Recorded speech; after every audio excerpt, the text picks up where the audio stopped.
Welcome to Lesson 13 of our Multicultural Counseling course. My name is Desiree Cochran-Norfolk, and today we're going to be talking about Native Americans. So the purpose of this lesson is to facilitate culturally sensitive and competent counseling practices with Native peoples by offering a comprehensive overview and an understanding of this population. We want to discuss terminology, historical context, current social and political issues, acculturation, Native values, worldviews, spirituality, wellness, symbolism of the eagle feather, the different communication styles and implications and recommendations for practice related to counseling Native American clients. And to better understand how to provide Native clients with culturally sensitive and competent services in the counseling process, we must really seek to enter, or at a very bare minimum, understand the complexities of the psychological and spiritual and physical worlds in which our Native clients are existing.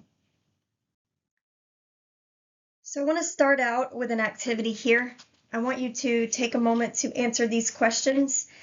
And just answer true or false. So pause your video here and answer these on your own sheet of paper.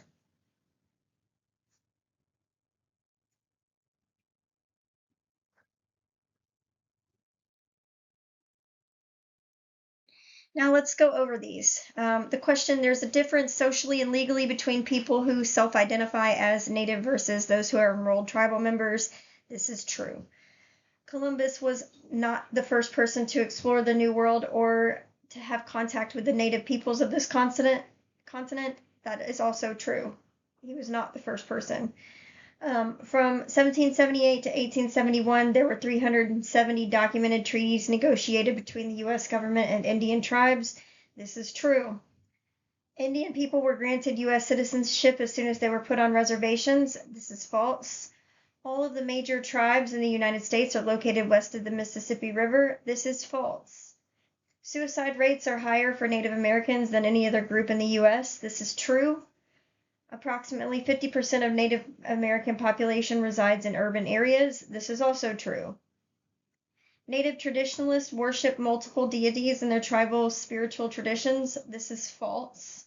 They don't have multiple deities. In many Native traditions, the eagle feather serves as a sacred reminder that many things in this world are separate and opposite and need to be kept that way. This is false, and we'll talk about that in a little while. Indian people are stoic and seldom laugh. This is false. In the traditional style of Native communication, silence means that you lack confidence or that you're hiding something. This is also false. In many Native traditions, speaking loudly and drawing a lot of attention to yourself is considered arrogant and boastful. This is true. The one word that encompasses the essence of a traditional Native worldview is relation, and this is also true. So according to the most recent U.S. Census data, approximately 9.7 million people identify fully or partially as Native American or Alaskan Native, and that represents roughly 3.2% of the population. But these numbers are really complex because a lot of Native people are not enrolled members of any federally recognized tribes, and countless other people identify culturally but lack the legal status due to the historic displacement and the restrictive recognition policies. And the United States currently recognizes 574 federally recognized tribes and 63 state-recognized tribes, and there's over 200 petitioning for federal status. It's a long and complicated process that involves proof of lineage and political continuity, and there's more than 200 tribes that have become extinct due to disease and warfare and forced removal and assimilation efforts. And most Native people today live in cities, with about 78% of them residing in urban areas.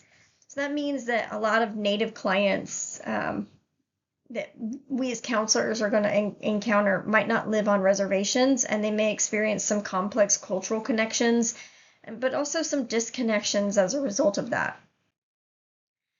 And the diversity among the native nations is really vast. Some of the largest are going to be the Cherokee, the Navajo, the Sioux, the Chippewa, Choctaw, Apache, Blackfeet. And then we have others like the Iroquois Confederacy and Pueblo nations. They hold unique governance systems and languages that predate the formation of the United States. But there's some smaller or regionally specific tribes like the Ute and the Wampanoag and the Yuchi and the Pomo. Each carry their own histories, their ceremonies, their own socio-culture structures. So when we talk about Native Americans, we have to resist the tendency to homogenize. Each nation is distinct in its governance, in traditions, in worldview, and so on. And so language is going to matter deeply. The term Indian is a historical misnomer that dates back to Columbus's arrival, and it persists largely in federal legal documents like the Bureau of Indian Affairs. Native American became a little bit more common in the civil rights era, but it remains like US centric, and sometimes it's seen as generic. Indigenous people has gained some traction because it acknowledges a shared experience of colonization, and it's connecting these US tribes to global indigenous communities. So whenever possible, we have to refer to individuals by their specific tribal nation. So, for example, I might say DNA rather than Navajo, and ask the client how they wish to be identified. Group membership for Native Americans goes beyond ethnicity. It's political, it's cultural, it's spiritual, and every tribe is going to define its own membership criteria, often through like blood quantum, lineage, community ties. And some individuals maintain really deep cultural connections even without that enrollment, particularly if their ancestors were displaced or their tribal status was terminated under whatever federal policy of the day. And so counselors should never really question a client's authenticity or percentage of native blood. Instead, we just want to focus on their cultural identification. What's their lived experience? What's their community participation? Those are far more meaningful indicators of identity and belonging. So let's look at this case study. JT is a 65-year-old enrolled member of the Eastern Band of Cherokee who currently works he's a county health director in a large coastal area. And he is the oldest of 3 siblings, and he currently lives with his family about 8 hours away from the reservation on which he grew up. But he still travels there frequently where he's going to spend time with family, including his mom, who still resides there. So JT was the first member of his nation to receive a doctorate. His first dream was to pursue a career as a high school biology teacher, but he really made a stellar career in public health through both the private and the public sectors. So at age 51, he's had a heart attack, and he still refers to it as a heart opportunity that really forced his retirement from many years of service in the Indian Health Service. And he's also a Vietnam veteran who struggled for years with recurring restless and sometimes violent dreams. And these days, he's spending a lot of time reflecting more on his life and the people that he loves and he has loved the most. And so one person whom he describes as having the strongest influence on his life was his grandfather, Oscar. His grandfather's death came at an early age, something that JT still wrestles with, especially now because he's recently become a grandfather as well, and he worries about leaving this world too soon, as so many men in his family have done, including his father. So this is a little excerpt from him. He said, "Well, my grandfather passed on. Matter of fact, he died of cancer. And that's something that really bothered me because I couldn't understand. If he was such a powerful medicine man, such a powerful spiritual man, why did he have to die? Why didn't he have medicine to cure him? Because he told me, and I do remember this, he said, there's a plant, there's medicine for everything. Anything that ever happens to you in your life, there's always a special plant out there for it. All you have to do is go out and seek it. Go out and find it." So I kept thinking, I was so angry when my grandfather died. Why didn't he seek it? He always told me there was. And I guess that's one of the first times that I suddenly realized that people die anyway. That was a concept that I couldn't understand. If we've got medicine, why are people dying? If we've got cures, why would people die? Why would so many people die of influenza? Because, see, keep in mind, that was a period of time when a lot of people would die every year because of influenza, the flu. Also, for me, that was a period of time when there was diseases like polio. And I had a good friend of mine, matter of fact, that got polio. And I couldn't understand if we've got all this medicine. So I remember one of the first things I was thinking was, why wouldn't people share more? And I remember I asked one of my uncles, why didn't he find his own medicine? Because I know they had cancer cures, because I remember something about curing everything, and I didn't know what cancer was. Matter of fact, back then, they used to call it consumption, and people died of consumption or some other name for a disease. My uncle, oh, by the way, this was Tingling Rogers, and Tingling went through the Baton Death March during World War II. He was a decorated soldier like many of my uncles who were in the war at that time. But Tingling had pretty much survived on what he could find, and he knew plants. He knew how to prepare plants. He knew how to fix them, knew how to cook them, he knew how to use them for medicine, and he told me a number of times that's what helped him survive. He'd always volunteer for details to go out and work in the hardest, hottest, worst work that you do, working with digging up plants and cutting up logs, because what he'd do is he'd scrape part of the bark off the tree for medicine, and he'd know what kind of plant it was by something that he called similars. Even to this day, Cherokees feel like there's a similar plant for everything that ails you. If it's your heart, it'll be shaped like a heart leaf. If it's your liver, it'll be shaped like a spade. Things like that. He told me, he said, one thing you have to learn is that when it's somebody's time, and everybody has their own time, it's not the medicine that does the work. It's the person who has to do the work. And even with the medicine, you have to seek your own medicine. So this case illustrates the native worldview of health. Medicine is not merely a substance, but it's a relationship. Healing happens through harmony among the mind, the body, and the spirit. So as counselors, we have to understand that interventions are often seen as part of a larger balance, not as isolated fixes. Reflect on how your own understanding of healing aligns or conflicts with JT's worldview. So before colonization, the indigenous nations across North America maintained some highly organized and thriving civilizations, and these communities were rich systems of government. They had sustainable agriculture and trade networks that really just extended across thousands of miles. They were not primitive, and they were not isolated. They were vibrant societies with very sophisticated legal systems, educational structures, spiritual practices, and all of that was deeply interconnected with the land. And when the Europeans arrived, colonization began reshaping everything. European settlers and governments brought disease and warfare and forced religious conversions, and that devastated the native populations. So it's estimated that up to 90% of indigenous people in the Americas died due to diseases that were introduced by the colonizers. And then compounded by the violent displacement and enslavement, the estimates are up to 90%.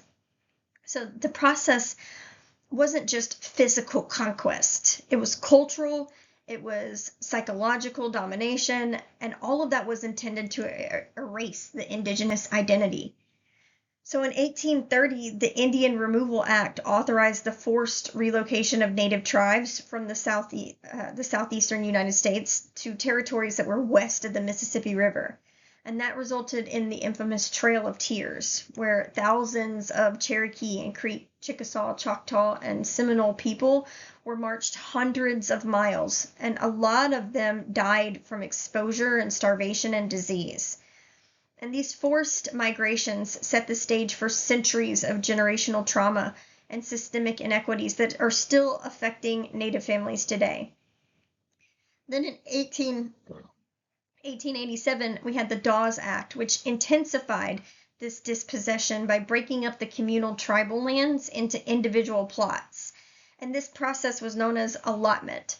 So the goal was assimilation, to convert Native people into independent farmers and landowners. And in practice, it stripped the tribes of more than 90 million acres of their ancestral lands, and it fractured the traditional governance systems. And during that same period, government-funded boarding schools started operating under the motto, "Kill the Indian, save the man."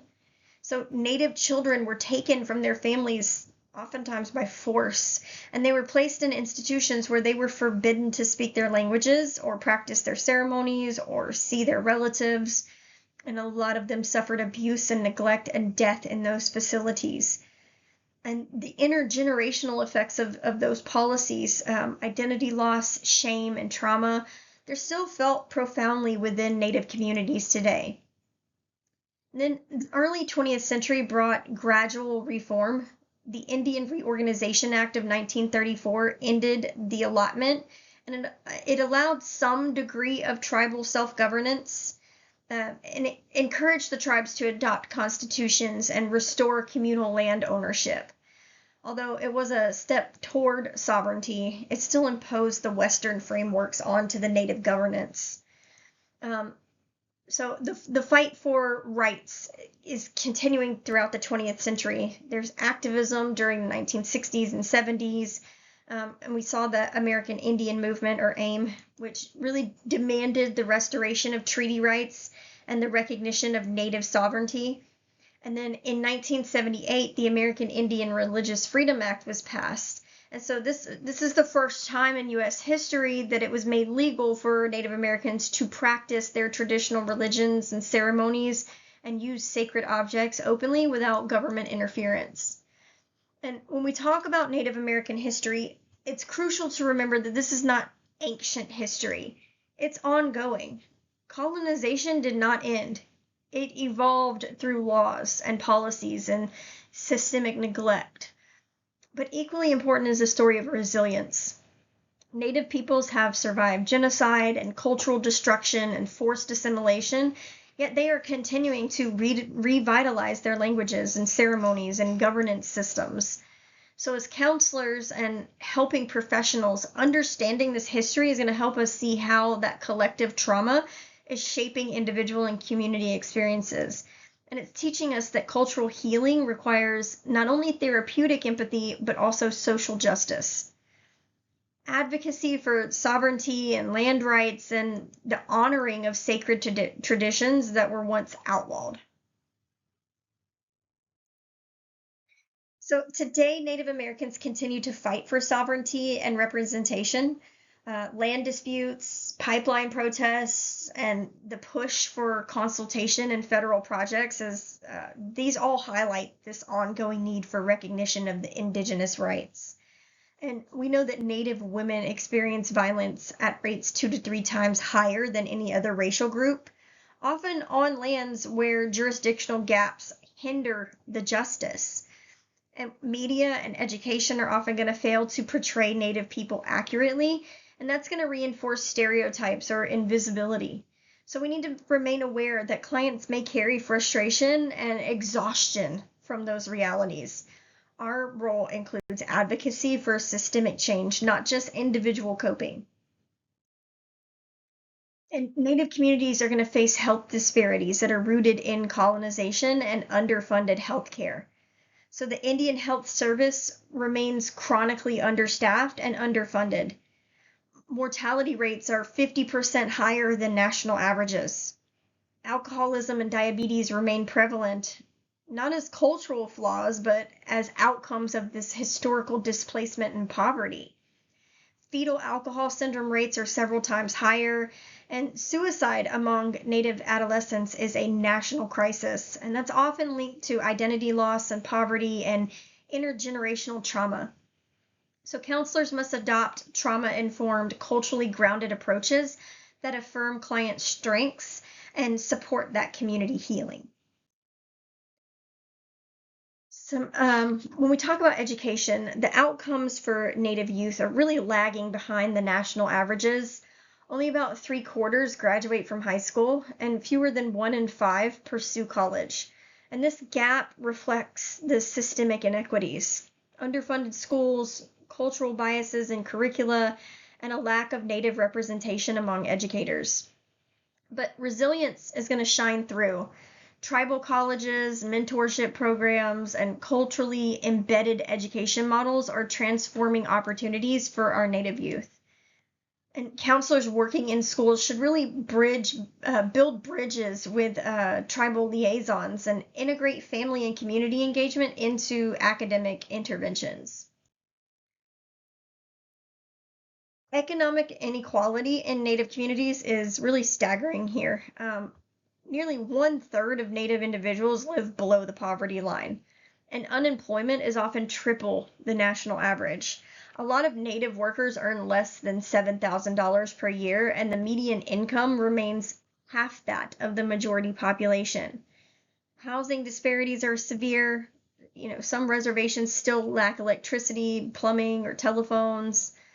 And these numbers are not accident, but the legacy of policies that have stripped Native peoples of economic autonomy and access.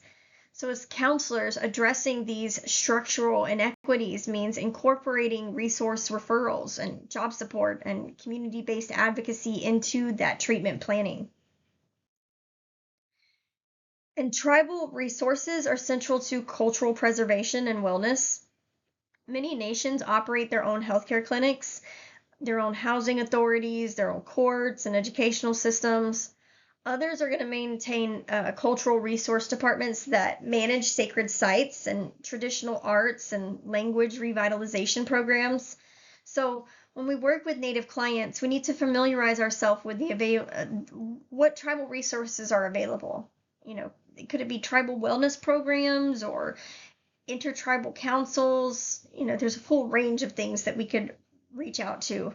And culturally competent care often includes coordinating with those networks rather than just relying solely on external agencies. And treaty rights are living agreements between sovereign nations and the U.S. government. They guarantee hunting, fishing, and land use privileges that have been eroded over centuries of legal battles. So for Native clients, these rights are not abstract. They symbolize autonomy, dignity, and ancestral continuity. And counselors serving Native populations should understand how treaty violations and jurisdictional disputes are impacting collective trauma and identity. So discussions about land rights and sovereignty can be deeply emotional and require sensitivity and respect. So religious freedom for Native Americans has really been this hard-fought battle. The American Indian Religious Freedom Act of 1978 finally legalized a lot of those traditional ceremonies that have been criminalized for decades. But in lying the Northwest Indian Cemetery in 1988, the Supreme Court ruled that construction projects on sacred lands did not violate religious freedom. And that was a devastating blow to spiritual sovereignty. So later, the Employment Division v. Smith in 1990 restricted the right to use peyote in ceremonial contexts, and that spurred some national outrage and the subsequent Religious Freedom Restoration Act. Understanding these cases is going to help us as counselors appreciate how spiritual practices remain intertwined with struggles for self-determination and justice and healing. And traditional Native practices are inseparably bound to the land and the natural formations that exist in whatever geographic location that the tribe is occupying. And Native people have sacred places, and they go to those sacred places to pray and fast and seek visions and conduct ceremonies or receive guidance from their spirit guides and teach the youth the traditional ways. And many physical conditions like the spraying and logging of trees, building dams and fences and roads, operating mines and hydroelectric plants, the growth of urban housing and tourism, and the increase in vandalism. This is inextricably affecting sacred sites. And unfortunately, many of the sacred sites that are revered by Native people don't exist under their control, but instead under the control of federal agencies that intend on using the land for tourism development, clear cutting, and uranium mining, and things like that. So some of those sacred sites are Blue Lake, New Mexico. That's sacred to the Taos Pueblo. Kootenai Falls in Montana. Mount Adams in Washington. Badger 2 Medicine in Montana. That's sacred to the Blackfeet and is threatened by companies wanting to drill for oil and gas. Canyon Mine, Arizona is endangered. That's sacred and it's threatened by uranium mining that's permitted by the U.S. Forest Service. Medicine Wheel, Wyoming, that's endangered as well. The Cheyenne, the Crow, the Blackfeet, Lakota, Shoshone, Arapaho, all of those live there. That area is threatened by proposed measures by the U.S. Forest Service to develop the area as a tourist attraction and promote logging activities in the vicinity. Mount Graham, Arizona is endangered, and it's sacred to the San Carlos Apache, and it was threatened by construction of the Seven Telescope Observatory. Silio Falls, Oregon was desecrated, and Rainbow National Bridge, Utah was desecrated. That was sacred to the Navajo, the Paiute, and the Pueblos, and it was destroyed by completion of the Glen Canyon Dam on the Colorado River in 1963 and the rising of Lake Powell. And then we have the San Francisco Peaks in Arizona, which was also desecrated, and that was sacred to the Apaches, the Hopis, the Navajos, the Zunis, and it was destroyed by the development of the Snow Bowl. A portion of the peaks was used for downhill skiing. And a lot of these sites are the cornerstone of Native religious traditions, and they cannot be substituted. So legal efforts are being undertaken by tribes across the country to protect and preserve not only the sacred sites on which their culture is based, but to protect and preserve their very way of life from past generations. And even still to this day, we have protests against the pipelines. Like even back in 2016 through 2017 at Standing Rock, there were protests against the Dakota Access Pipeline that involved indigenous peoples and their allies opposing that oil pipeline on their ancestral lands.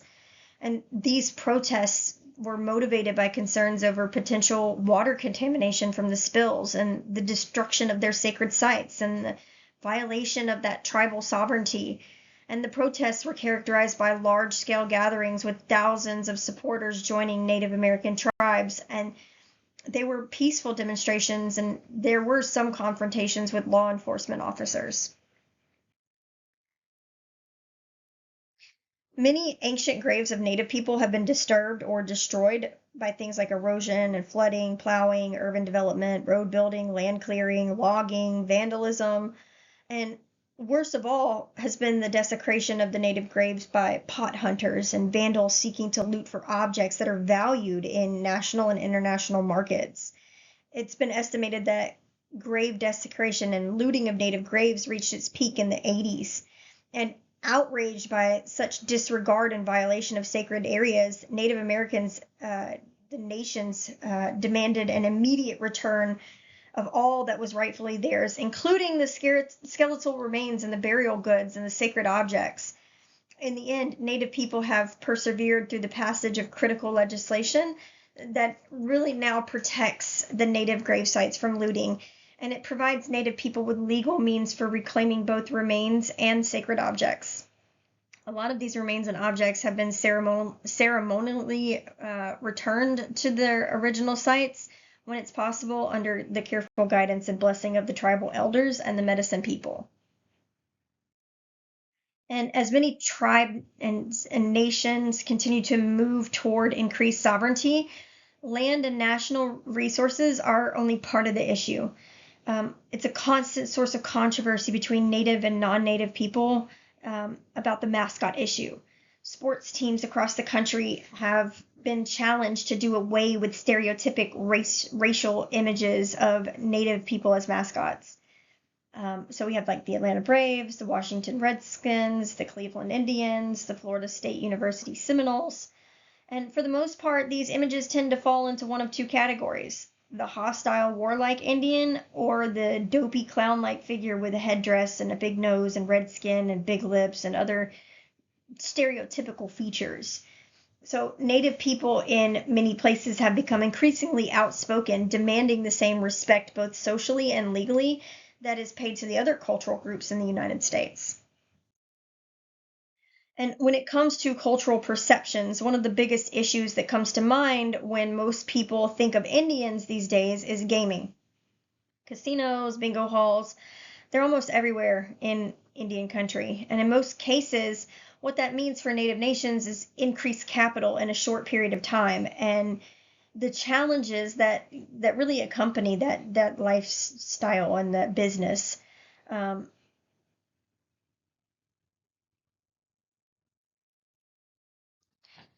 In 1997, Northrop jokingly replied to a question, "Why do you call it res instead of a reservation?" And he answered, "Because the white man owns most of it." So this popular perception by non-native people is that Indians are getting filthy rich off per capita checks, and the varying amounts of money that are distributed to the tribal members as corporate partners, more or less, with tribally owned casinos and bingo halls. But the fact is, these per capita amounts for many tribes are small. They're typically distributed maybe like once or twice per year, and in most cases, they've done very little to alleviate the already high rates of unemployment in those Native people across the country. So when asked, what is the unemployment rate on the reservation, in 1997, Northrop replied, "I don't know, it's not my job." He goes on to comment, "Gambling has done a lot for us in the last decade. It's brought our res unemployment rate from 80% all the way down to 50%. Although the gaming industry has really become a major source of income and economic development for a lot of Native nations, the challenge at this point is really how do we maintain that investment and plan for the future so that growth continues and it continues to benefit the people." Increased sovereignty for many Native nations also means increased control over the way that the cultural resources are maintained and preserved. And in many of the Native nations and the communities across our country, huge efforts are being made to preserve the culture by developing programs both in and outside the schools to teach their youth things like traditional arts and crafts, the language, ceremonies and prayers, songs and chants like dance. And a lot of these programs began as remedial efforts and like programs as residential youth treatment centers and sobriety programs for all ages. But as the efficacy of these programs has become evident, the popularity of these efforts have grown. And this is a far cry from the efforts of the mainstream only one or two generations ago to civilize Indians through mandated religious-run, government-supported Indian boarding schools whose primary objective was to strip Native youth of any cultural foundation. But it is evident that Native people still face a lot of difficulties when their origins lie in the cultural genocide of the past and the resulting cycle of oppression and poverty that's been faced by Native people for hundreds of years. The winds of change have crossed the land. So with the surge in cultural pride, one of the biggest challenges for Native people today is to eliminate the infighting and find a common vision that's going to carry the people safely and successfully into those future generations. So, although a lot of the core traditional values permeate the lives of Native Americans across tribal groups, Native Americans differ greatly in their level of acceptance of and the commitment to specific tribal values and beliefs and practices. And Native people are going to differ in terms of their level of acculturation, their geographic setting, whether it's urban or rural or reservation, and socioeconomic status. And so there's some different levels of acculturation here defined as the cultural change that occurs when two or more cultures are in persistent contact. We have traditional, They may or may not speak English, but generally they speak and think in their native language. They hold only traditional values and beliefs and practice only traditional tribal customs and methods of worship. We have marginal, where they may speak both the native language and the English language. They might not, but they fully accept their cultural heritage and practices of their tribal group. Nor do they fully identify with like the mainstream cultural values and behaviors. Bicultural, this is generally accepted by dominant society and tribal society nations. So simultaneously, they're able to know and accept and practice both the mainstream values and behaviors and the traditional values and beliefs of their cultural heritage. Assimilated, they've been accepted by the dominant society. They embrace only the mainstream cultural values, behaviors, and expectations. And pan-traditional, there's assimilated Native Americans who have made a conscious choice to return to the old ways. They're generally accepted by the dominant society, but they seek to embrace the previously lost traditional cultural values and beliefs and practices of the tribal heritage. So they may speak both English and their native tribal language. But these 5 levels are going to represent a continuum along which any given Native American individual may fall. And regardless of their blood quantum, the most popular and most deceiving means of determining a person's quote-unquote Indianness and degree of their traditionalism comes not only from their ethnic heritage, but also from their life experiences and their life choices. And Native Americans are going to represent a diversity. So, for example, like approximately 252 different languages are out there. And at the same time, there's this prevailing sense of, quote, Indianness that's based on common worldview and a lot of similar experiences in history that seems to bind Native Americans together as a people of many peoples. And although acculturation plays a major factor in Native American worldview, there tends to be this really high degree of psychological homogeneity. It's like a certain degree of shared cultural standards and meanings. And that's based on some common core values that are existing for traditional Native Americans across those tribal groups. And there's a lot of authors out there that have described some common core values that characterize Native traditionalism across the tribal nations. So some of these traditional values include the importance of community contribution, sharing, acceptance, cooperation, harmony, balance, non-interference, extended family, attention to nature, immediacy of time, awareness of the relationship, and a deep respect for elders. So all in all, the traditional values show the importance of honoring through harmony and balance what Native people believe to be a very sacred connection with the energy of life. That's the basis for the traditional Native worldview and spirituality across the tribal nations. So different tribal languages have different words or ways of referring to an idea of honoring a person's sense of connection. But the meaning is similar across nations in referring to the belief that human beings exist on Mother Earth to be helpers and protectors of life.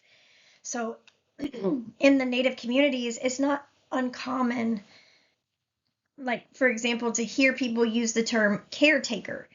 So from the perspective of a traditionalist, to see somebody's purpose as that of a caretaker is to accept responsibility for the gift of life, in the world that we live in. And more or less, in essence, the essence of Native American spirituality is about feeling.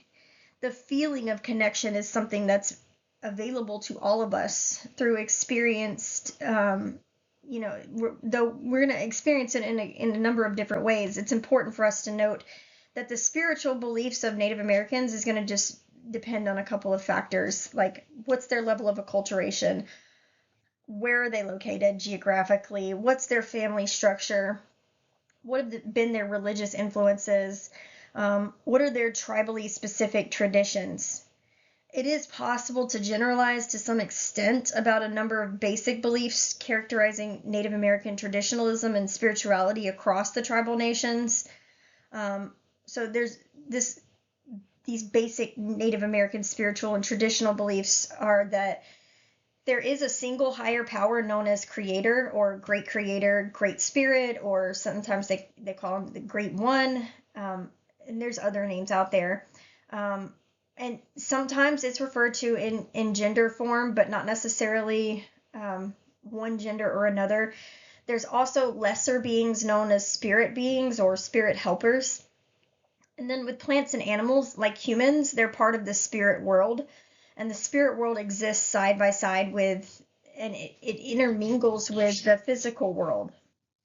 So the spirit existed in the spirit world before it came into the physical body, and it's going to exist after the body dies. And human beings are made up of mind, body, and spirit, and they're all interconnected. So illness is going to affect the mind and the spirit as well as the body. Also, wellness is harmony in mind, body, and spirit. Unwellness is disharmony in mind, body, and spirit. Natural unwellness is caused by the violation of a sacred social or a natural law of creation, like participating in a sacred ceremony while under the influence of alcohol or drugs, or if they've had sex within 4 days of the ceremony. Unnatural wellness or unnatural unwellness is caused by conjuring or witchcraft from people with destructive intentions. And they also believe that each of us is responsible for our own wellness by keeping ourselves attuned to self, relations, environment, and the universe.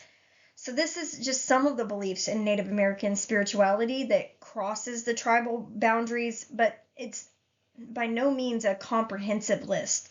It does give us a great deal of insight, though, into some of the assumptions that may be held by the traditional Native client. So to better understand more generally what it means to walk in step according to Native American spirituality, it's going to be important to discuss some basic cultural elements: medicine, relation, harmony, and vision. So when we talk about medicine, we're talking about everything is alive. In a lot of Native American tribal languages, like Cherokee, there's no word for religion because spiritual practices are just an integral part of every aspect of daily life. And that's necessary for harmony and balance or wellness of the person, the family, the clan, and also the community at large.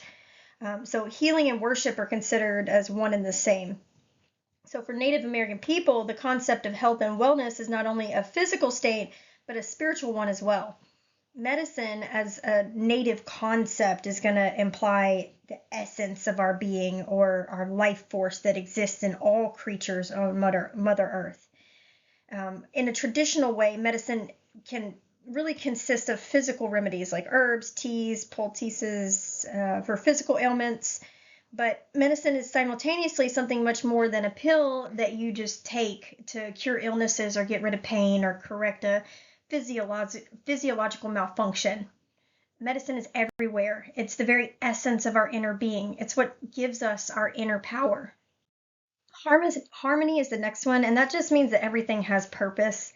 Every living being has a reason for being. So harmony just refers to like that interconnectedness among the mind, body, and spirit. And traditional Native Americans look upon life as a gift from the Creator. And as a gift, it's to be treated with the utmost care out of respect for the giver. And that means living in a humble way and giving thanks for all of the gifts that we receive every day, no matter how big or small that they are. And Native American spirituality is going to place a great emphasis on the numbers 4 and 7. So the number 4 is going to represent the spirit of each of the directions, east, south, west, and north. And that's usually depicted in a circle. And the number 7 represents the same 4 directions as well as like the upper world or the sky, the lower world, the earth, and center, often referring to like the heart or the sacred fire, to symbolize universal harmony and balance. So it's typically visualized as a sphere. So in the traditional way, you seek to understand what lessons are offered to you by giving thanks to each of those 4 directions for the wisdom, guidance, strength, and clarity that you're receiving. And not every tribe is going to practice these directions in this way, but almost all the tribes have some representation of the 4 directions as some sort of circular symbol of the harmony and balance of body, mind, spirit, and with that natural environment. And we refer to this as the medicine circle. So, thinking about relation, this just means that all things are connected. And central to Native American spiritual traditions is the importance of relation as this just total way of existing in the world. And the concept of family extends to brothers and sisters in the animal world, the plant world, the mineral world, Mother Earth, Father Sky, and so on. So, respect for medicine also means practicing respect for the interconnection that we share. Across the tribal nations, there's certain natural or social laws that have to be observed out of respect for relation. And these often point to restrictions on personal conduct regarding things like death, incest, the female menstrual cycle, witchcraft, certain animals, certain natural phenomenon, certain foods, marrying into your own clan, and strict observance of ceremonial protocols. So, in general, a rule of thumb in Native tradition is that 1, you never take more than you need. 2, you give thanks for what you have or what you receive. 3, you want to take great care to use all of what you have. And lastly, you want to give away what you don't need or what someone else may need more than you. So, thinking about vision, this just means embracing the medicine of every living being. And across the tribal nations, there's many different ceremonies used for healing and giving thanks and celebrating. There's ceremonies for clearing the way and blessings. So, among the various traditions, a few examples of ceremonies are going to be like sweat lodges, vision quests, clearing the way ceremonies, blessing the way ceremonies, pipe ceremonies, sunrise ceremonies, sun dances, and there's so many others.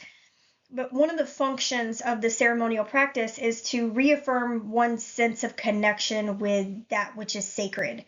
So, in American mainstream ideology, the purpose of life is going to consist of life, liberty, and the pursuit of happiness. And from the traditional Native perspective, theirs would be life, love, and the pursuit of harmony. So, understanding a person's vision is understanding the direction of their path as a caretaker, moving to the rhythm of that sacred heartbeat.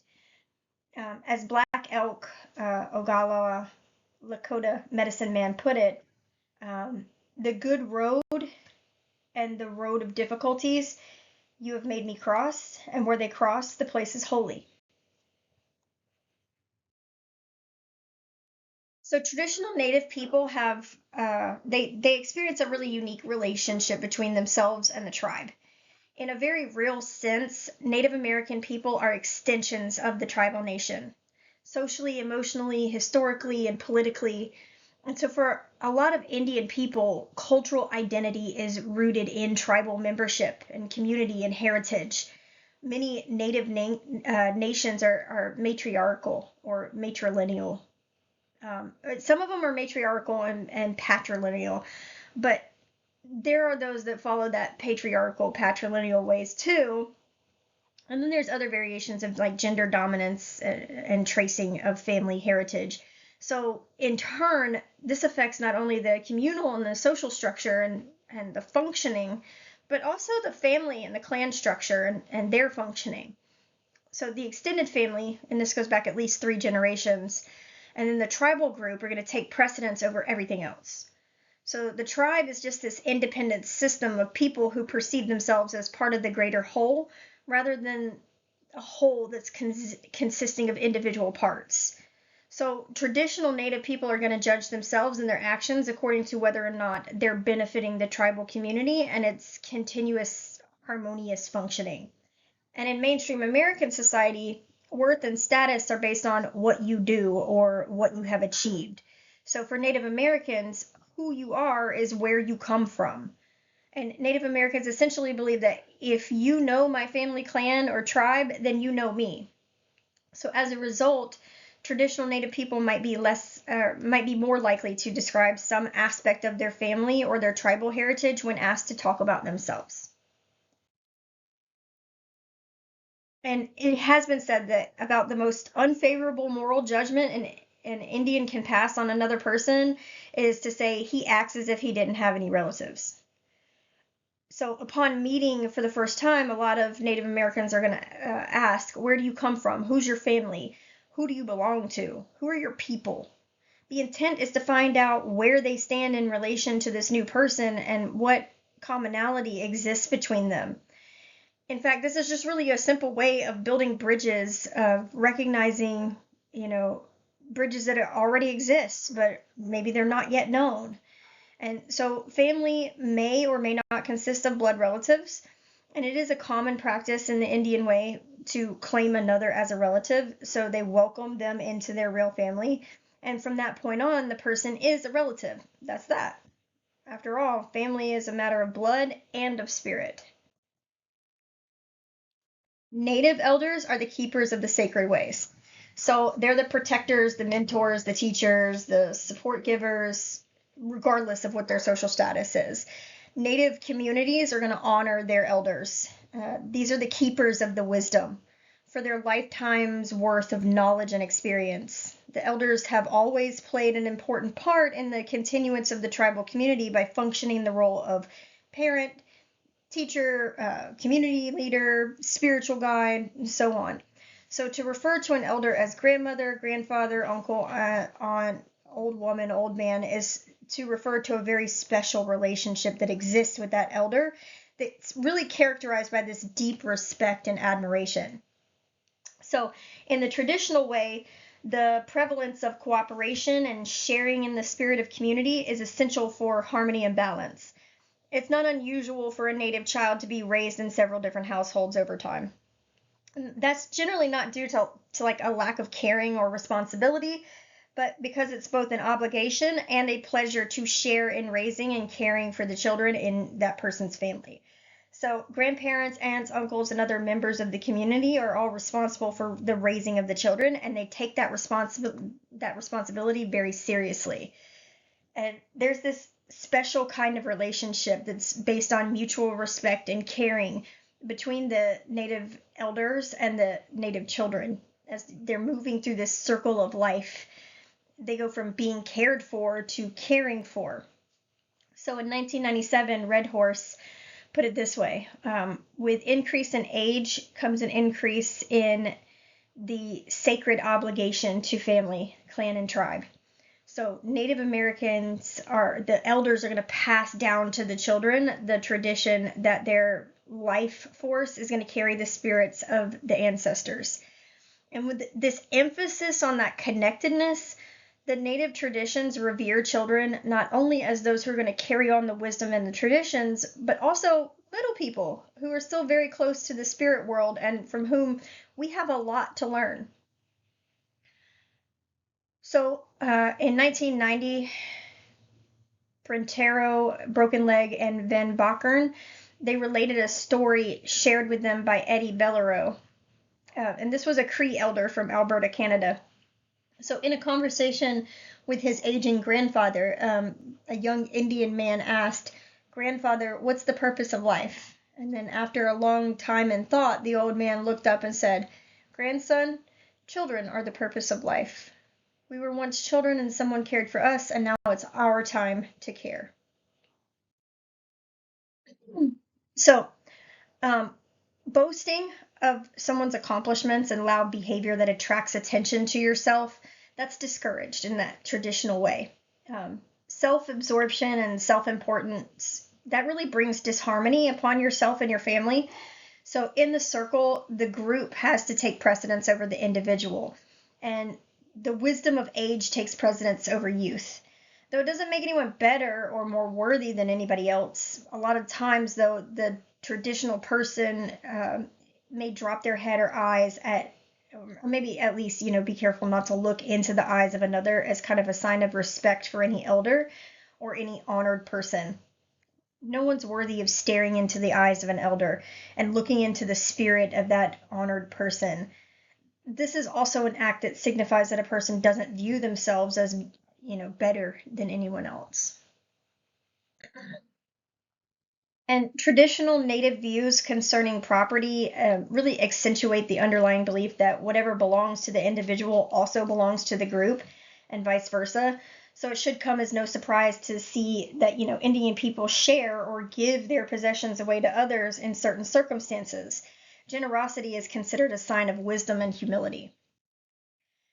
And with patience, everything has its place. And very often it's simply just a matter of time before the person really recognizes like where and how things are fitting together. So in Native traditions, there's just this sacred design to the world that we live in and to the process of life itself. And very often it's not a matter of whether things are falling into place, but whether our capacity for awareness and understanding of things is falling into place. So it's important to be able to learn through careful observing and listening and practicing patience, but also by asking questions or thinking things through. Everything is going to offer us a valuable lesson from all of our surroundings to each of our experiences. It takes time and it's a special kind of willingness and openness to receive all of those lessons that are offered to us throughout life. Life also offers us opportunities to think in terms of what's happening right now and be aware of what's taking place all around us. And we do that by focusing on our current thoughts, our ideas, feelings, and experiences. So where you are is where you have come from and where you are going. So where you start is where you stop. We don't always have to live by the clock. Mother Earth has her own unique rhythms that signal the beginning and ending of things. Again, you only need to observe and listen quietly to know when it's time. So the so-called Indian time says that things begin when they're ready and then the things are going to end when they're finished. And just the idea of being, the native tradition or the medicine way emphasizes just a unique sense of being that allows somebody to live in accord with the natural flow of life energy. Being says it's enough just to be. Our purpose in life is to develop the inner self in relation to everything around us. Being receives much of its power from connectedness. Belonging and connectedness lie at the very heart of where we come from. It's who we are and to whom we belong. So true being requires that we know and experience our connections and that we honor our relations with all of our heart.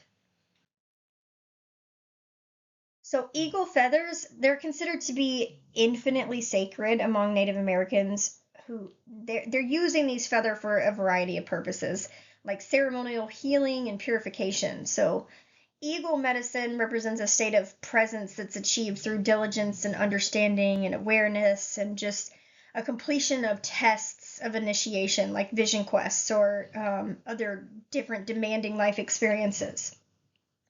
So we have these like really respected elder status people that's associated with the eagle medicine, and it's a power of connectedness and truth. And it's through the experience and the patience that this medicine is earned over a lifetime. And it's through understanding and choice that it's honored. So there's this old anecdote that probably best illustrates the lessons of the eagle feather. So once while acting as a guide for a hunting expedition, an Indian had lost his way home, and one of the men with him said, "You're lost, chief." And the Indian guy replied, "I'm not lost, my teepee's lost." So the eagle feather, which represents duality, tells the story of life. It tells the many dualities of opposites that exist in the circle of life, like light and dark, male, female, substance and shadow, summer and winter, life and death, peace, war, whatever. So this eagle feather has both light and dark colors. They're dualities and opposites. And so although a person can make a choice to argue which of the colors is more beautiful or more valuable, the truth is that both colors come from the same feather. Both are true, both are connected, and it takes both of them to fly. The colors are opposite, but they're part of the same truth. So the importance of the feather lies not in what color is more beautiful, but really in finding out, and accepting what the purpose of the feather as a whole might be.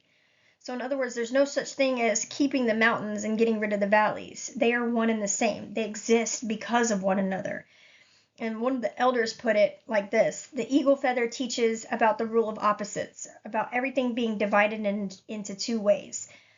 The more one is caught up in the physical, or the west, then the more one has to go in the opposite direction, the east, or the spiritual, to get that balance. And it's the other way too. You can't just focus on the spiritual to the exclusion of the physical. You need harmony in all four directions. So, a key component of culturally competent practice with Native American clients is going to be consciously integrating their culture and their values into each counseling session. So, we're going to look at some of the salient notions of Native American culture that we should address. And I'm going to give you some practical counseling recommendations based on Native American values that I talked about earlier. So, first, we want to establish trust before we discuss the deep issues. Respect the tribal customs and traditions, and understand the historical trauma and its impact. And we want to avoid stereotyping or romanticizing the Native culture. So, as a counselor, either Native or non-Native, you have to have respect for that individual Native client, and that means finding out where which tribe the client's coming from, and maybe finding out, is the person directly affiliated with the tribe, either federal, state, or community recognition. It's not our job as counselors to pass judgment on like who is Native and who is not, but more specifically, don't ask a Native client how much Indian they are, or relate personal stories of like Indian heritage in your family as a way of like connecting with that client. That's a quick way to lose that person's receptivity and their trust. If a client says that they're Indian, then we have to assume it's true. If it's it's another way of better understanding the client without having to really get into the painful and sometimes irrelevant politics of categorization. Just more importantly, it gives us insight into the person's perception of their experience and their place in the world. And so, given this historical and political context, the underlying issue in terms of counseling our Native clients is trust versus mistrust.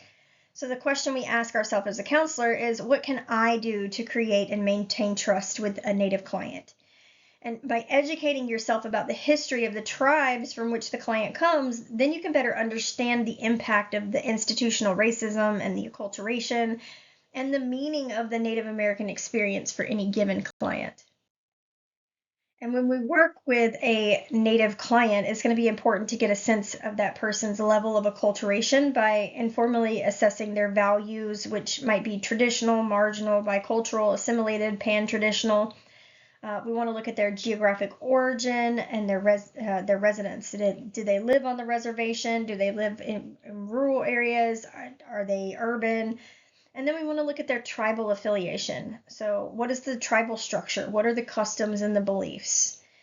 And we're also looking at both the nonverbal and the verbal cues that give us a good sense of the client's level of acculturation. But if you still have questions, you need to pose them in a respectful, unobtrusive way. So maybe asking, where do you come from? Tell me about your family. What tribe or nation are you? Tell me a little bit about that. Tell me about you as a person culturally and spiritually. Tell me how you identify yourself culturally. Tell me how your culture or spirituality is playing into how you're living your life. Tell me about your life as you see it, past, present, or future. So these are going to be some good questions to help us avoid making assumptions about the cultural identity of our Native clients. We have to gather some information so we don't jump to conclusions. We can't assume because a person looks Indian that they're traditional in their cultural and spiritual ways, or that because a person does not look Indian that they're not traditional. So to better understand the essence of traditional Native culture, it's going to be important for us to explore the meaning of those core values and beliefs that characterize what it means to be Native for any given client. So in contrast to many of the traditional Native values and beliefs that I've talked about, mainstream American values tend to emphasize self-promotion and saving for the future and domination of others, and you have to be accomplished and compete with others, and aggression and individualization and nuclear family, mastery over nature. And there's like this time orientation towards living for the future and a preference for scientific explanations and time consciousness and winning and reverence of youth. But for Native people, there's there's great potential for cultural conflicts because of the differing values within the context of the larger society. So exploration of cultural conflicts might be a viable goal for counseling. Native clients, really, we can encourage them to talk about the meaning of family and clan and tribe to them as a way of like exploring their worldview, especially in the light of like intergenerational differences or the effects of oppression or any presenting issues. And having a general understanding of Native spirituality doesn't really prepare us to participate in or conduct Native ceremonies as part of the counseling process. That's the responsibility of those who are trained, as Native medicine persons. And they can also serve as like an important resource for us as counselors when we work with Native clients. But Native spirituality is going to manifest in a lot of different forms. So it could come out as like traditional tribal ways or Christian traditions or Native American churches. And with a client who seems to have more traditional values and beliefs, it may be particularly helpful to suggest that family or maybe a medicine person might participate in the process to support the client as they're moving through important personal transitions and subsequent personal cleansings. And for a lot of our Native clients, the understanding and reconciliation of discordant the opposites is essential as a therapeutic goal, because we want them to achieve harmony and balance among those four directions in the body, the mind, the spirit, and the natural environment. So an understanding of the rule of opposites is essential for working with our Native clients who may be experiencing dissonance in their lives. But maybe they're perceiving this in a much different way than might be expected with the majority culture. So asking the right questions and being open to what we don't readily perceive is going to bridge that gap between what we're seeing and what really exists. And understanding that everything has meaning and purpose, our goal in counseling really becomes helping the Native clients discover their purpose and examine their assumptions and seek awareness of the universal and those personal truths, and help them to make some choices that allow them to exist in that state of harmony and balance within that circle of life. So it's really important for us to talk about communication styles because that's literally our jobs. But Native interaction style emphasizes nonverbal communication over verbal communication. So we are going to have to pay attention to how they're behaving. Moderation in speech and avoidance of direct eye contact, those are nonverbal communicators of respect for the listener, especially if it's a respected elder or anyone in a position of authority. Carefully listening and observing, these are they're exercised in order so that, we can understand more of what's meant and less of what's actually said. Storytelling is commonly used to communicate feelings, beliefs, and the importance of experience. And the use of oral recitation is going to emphasize the need for listeners to be silent and patient and reflective. So in an attempt to be respectful of harmony, traditional Indian people practice self-discipline through silence and modesty and patience. So direct confrontation is avoided because it disrupts the harmony and the balance that are essential in keeping good relations. So there's more ways to be effective, to effectively deal with those discrepancies and any dissatisfaction. Cooperation and sharing as like a reflection of harmony. This is an important part of interacting with other people. People in the mainstream culture, they're rewarded for being outgoing and assertive, but behaviors like asking questions or interrupting, speaking for other people, telling others what to do, arguing, those are fairly common in the mainstream society. And those behaviors severely contradict with the traditional Native people, what they've been taught, and as respectful or appropriate ways of interacting with others. So it's the complete opposite. And so once a counselor has some general information concerning that client's cultural background and their spiritual ways, they have a better understanding of what they may or may not consider appropriate with and for the client. So there's some recommendations It's really intended as like culturally responsive ways for working with traditional Native clients. So for traditional Native Americans, a gentle handshake is a proper way of greeting. Sometimes just a word of greeting or a head nod is sufficient. If we're using a firm handshake, it can be interpreted as an aggressive show of power and a personal insult. So it may be important to follow rather than lead the client. And given the traditional emphasis on generosity, kindness, and gifting, those are ways of honoring the relation, and hospitality is really just this important part of Native American life. So it's helpful to be able to offer the client a beverage or a snack as a sign of good relation. And in the traditional way, to not offer hospitality to a visitor or a guest is to bring shame on yourself and your family. Also, in the traditional way, when two people meet, very little needs to be said between them during those initial moments of the encounter. Quiet time at the beginning of a session is an appropriate way of transitioning into the therapeutic process by giving both the counselor and the client a chance to orient themselves to the situation and get in touch with themselves and experience the presence of the other person. So this brief time, maybe a couple of minutes or so, can be nonverbal. It can be non-interactive time that allows the client to just be at ease. And this is an important show of respect and understanding and patience. We also want to take care to respect the physical space. That's an extension of the principle, that we don't need to be always fill that relational space with words. So in Native tradition, both the physical form and the space between the physical is sacred. And in counseling, it's important to respect the physical space of the client by not sitting too close. And we also don't want to sit directly across from the client. That allows the scrutiny of the other person. A more comfortable arrangement traditionally is sitting together, either more side by side in two different chairs, or maybe at an off angle. Maybe the burning of sage or cedar or sweetgrass. This is known as smudging. It should be done only at the request or with the permission of the Native client. We also know like the traditional values and possibly those who are like marginal or bicultural, they may tend to avert their eyes as a sign of respect. So to subtly match this level of eye contact is respectful and it shows an understanding of the client's way of being.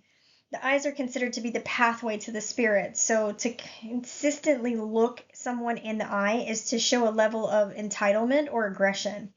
So it's good to glance at someone every once in a while, but listening in the traditional way is something that happens with the ears and the heart.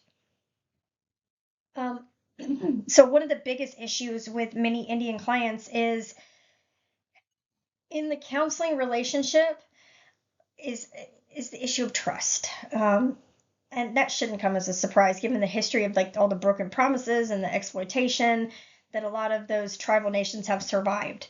And typically, a Native client is going to read the counselor's nonverbals very quickly in order to determine whether the counselor is somebody that can be trusted.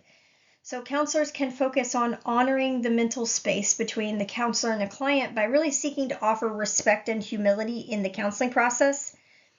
Acceptance by the counselor doesn't mean trying to control or influence the client. It's really considered bad medicine. And then in counseling, more traditional clients may welcome or even expect the counselor to offer helpful suggestions or alternatives. And from a traditional perspective, respect is for the choice is going to be important. But healing is a collaborative process. So we can offer suggestions without offering directions. There's a difference between encouraging and pushing. And with traditional Native American clients, actions are always going to speak louder than words. So contrary to the stereotypical belief that Indian people are like these solemn, stoic figures, poised against like the backdrop of teepees and tomahawks and headdresses, the fact is that Indian people love to laugh. And it's a critical part of their culture, especially around mealtime. It's really amazing to watch the transformation that happens when people come together around food and really start to open up. In Native country, mealtime is sometimes the worst time to try to eat because everybody's laughing and they're cutting up and they're sharing stories and teasing each other. And a lot of tribal oral traditions emphasize important life lessons through like the subtle humor that's expressed in these stories. Often it's the arrogant, manipulative, vain, clown-like figure of a rabbit, a possum, a coyote, or a raven that learns a really hard lesson in humility. And that's going to be much to the amusement of other people. So laughter is going to play a very important role in the continued survival of those tribal communities. After all, laughter relieves stress and it creates an atmosphere of sharing and connectedness. Humor is kind of the WD-40 of healing. Humor is just one of those important native coping mechanisms, and it should be used only if the client invites it, meaning that the client trusts the counselor enough to connect on that level. When, if something in one situation can be humorous between two people, in another it can be interpreted as ridiculing or wearing a mask. So counselors working with Native clients should exercise caution using humor, but definitely we should not overlook it as a powerful therapeutic technique. Native American humor serves as like a purpose of like reaffirming or enhancing the sense of connectedness as part of the family or the clan or the tribe. Any way that it can serve that purpose in the counseling relationship will be all the better. So, in addition to some contemporary counseling interventions and treatment modalities, counselors should incorporate tribally specific interventions as appropriate so we can meet the cultural and spiritual and personal and career needs of our specific Native clients. So it's useful to examine some national organizations and media resources in developing some practical counseling strategies. And as a major part of collaboration with Native clients in the counseling process, there's a couple of practical recommendations. We want to use some culturally informed assessment tools, adopt counseling pace and structure, or adapt our counseling pace and structure. We want to incorporate extended family when possible, and we want to collaborate with tribal healers or elders. Looking at some of the socio-demographics, our Native clients can reconnect with a sense of purpose by finding ways to combat those high rates of unemployment and inadequate housing, some of the low education levels, the poverty levels, increasing their incomes, changing some of those isolated living conditions, and maybe participate in some community-wide volunteer programs to really help those in need has really proved to be a successful part of healing for a lot of Native people. And Native people should be encouraged to get regular physical checkups and blood tests, like for their blood sugars. We want them to be aware of the health disparities like diabetes and heart disease. We want to avoid stereotyping or assuming uniform or biological traits, and we want to understand cultural attitudes toward Western medicine. From a historical context, a critical component of counseling could include like psychoeducational pieces or dialogues. This is going to provide systemic insight for some Native clients concerning a lot of those historical factors of exploitation of those Native people through like discrimination or assimilation through boarding schools, relocation programs, and also like the disruption of the traditional cultural and family patterns. So discussions of that nature might be helpful to our Native clients in exploring their own level of cultural identity and development. So we're looking at historical trauma, intergenerational grief, forced relocations and boarding schools, land loss, broken treaties, generational mistrust of institutions, and so on. Our Native clients can be assisted with exploring their personal cultural identity and their career issues by focusing on some cultural themes of belonging, mastery, independence, generosity, and we want to use some questions to get each of the 4 perspective areas. Where do you belong? What are you good at? What do you enjoy doing? And what are your sources of strengths? And what's limiting you? And what do you have to offer or contribute? So remember the ranges of, from traditional to bicultural. Think about some of the conflicts between Native and mainstream values. Think about pan-Indian identity emerging in urban areas, and think about how their identity is shaped by colonization and resilience. Participation in other social events like family gatherings and powwows is going to give our clients the space to experience social cohesion and social interaction within their community.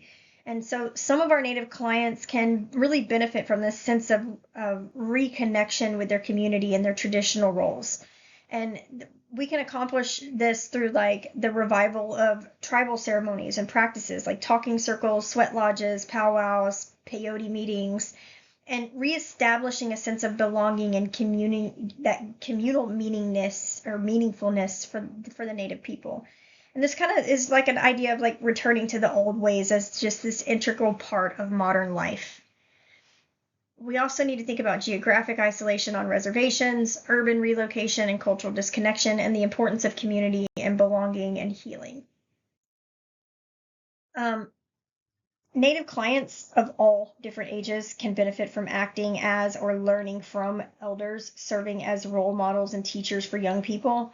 And this has really become a common practice by tribal nations across the country in therapeutic programs and schools. So elders emphasize tradition and ceremony. The youth might adopt that mainstream culture. And so there's intergenerational conflict and cultural renewal. And so counseling bridges that traditional and modern perspective together. And our Native clients can learn better methods of dealing with stress and boredom and powerlessness and just the sense of emptiness that's associated with acculturation and identify some confusion.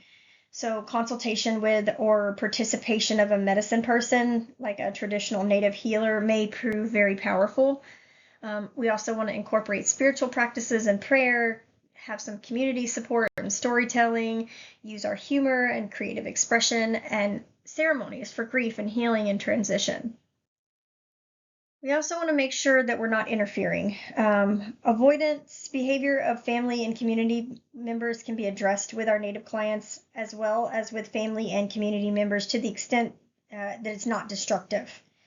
In 1969 and 1985, Carol Atneves, their network therapy has been very effective with Indian clients as a way of working with an individual and in the family and the community context.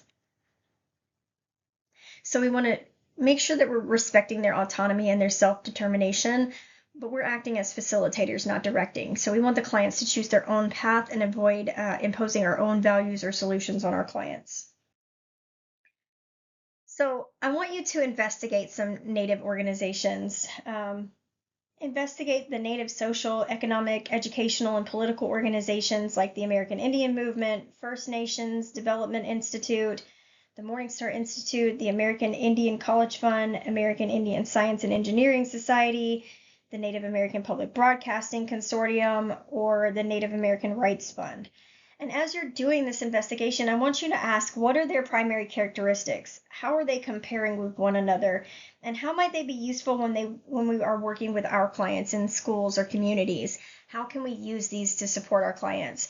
And there's many different articles and papers, educational programs that target counseling to American Indian populations. There's agency resource pages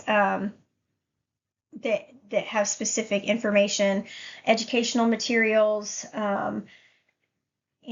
different organizations, Native American journals that are out there that you can look into, different online journals, indigenous listservs, Native American history and culture books that are out there that you can look into, dictionaries and language books, American Indian legends and folklores, genealogy books, art books. There's such a wealth of information on Native American. There's children books, audio and music, films and DVDs and things like that really take a look at the culture. There's one movie, it's a Canadian movie called Dance Me Outside, Dreamkeeper, Grand Avenue, How the West Was Lost, 1 and 2, Incident at Ogallala, Lakota Woman, Medicine River, Powwow Highway, Running Brave, Skins, Skinwalkers, Smoke Signals, Thunderheart, We're Still Here, Native Americans in America, which is a PBS special, and Wind Talkers. That's a war movie talking about the Navajo code talkers of World War II. So there's a lot of different things that we could really just help immerse ourselves into this Native American culture and really understand what it is. So, in summary, through culturally sensitive counseling, as we're turning to an approach that's more congruent with traditional Native worldviews, we listen to the life stories of the Native elders and the adults and the youngsters alike, and then we start to understand where power moves. And with this, we're discovering a better sense of where Native people have come from and where they're going. We see the powerful influences of history and social and political issues and acculturation and values and beliefs and spirituality and some of this cultural symbolism and their practices and their communication styles. And we see the continuity of the circle in stories of images and experiences that flow from the heart. And we start to arrive at a better understanding of where we stand in relation to everything around us and in relation to our clients. So we begin to understand the importance of attending to the stories, the meanings, the languages, the experiences, the images, and the themes of our Native clients. And we begin to learn, as it's traditionally been taught by so many Native elders, that true learning is a lifelong process. Just as a story is unfolding and offers the gift of life to us. So the stories carry the words, the ghosts, the dreams, and the spirit of that Native life. So there's a quote from a Native elder that really illustrates the power of tradition and community to many American Indians. And he was asked to describe who he was as a Native person. And he said, well, I think the stories probably gave me a sense of connection with the Indian side more than anything else. What I remember most of all is everything that my grandfather ever said, because to me, he must have been the tallest man in the world. I was such a little boy, and I'd look up at him, and he was tall and slender. Boy, I thought he was such a fine man. The first thing he'd say every time I'd see him was, Sio Seoga. In other words, hello there, little bird, how are you doing? And the first thing he would always do is he'd put me up on his shoulders. I remember that. And he'd take me down to the creek bank. He'd say, come on, let's go to the creek bank. I'm going to do some fishing. I never fished. I never got the chance to fish. I didn't know that he ever fished. It's like if we had a chance, if he had a chance to take me fishing, that was a chance to tell me stories and teach me values. And one that I do remember very much was when we'd look into the water, because I really enjoyed as a little kid just looking at the little minnows, seeing the fish in the water. And he let me look for hours. And I don't know whether he was fishing or not. I think he was. We never brought home any fish. I think he would always put the fish back even if he caught one. So now, a young child is sitting by the riverside with a grandfather or a grandmother looking at the water and at themselves, and one in the same. The elder and the child are sitting together. They're honoring Mother Earth and all that she has to offer us. They're honoring life and its constant motion. The elder and the child are sitting together, one and the same. Stories will be told, and many generations will hear the words that flow alongside that trickling of the river's water. And someday that little boy or girl is going to earn their first eagle feather. And in doing that, they're going to earn the responsibility and the joy of looking to the surface of the river's water and seeing the true reflection of their own grandchild looking back. And so on. This circle is continuing to move and shift, and all the gifts of life and mysteries of what it means to live.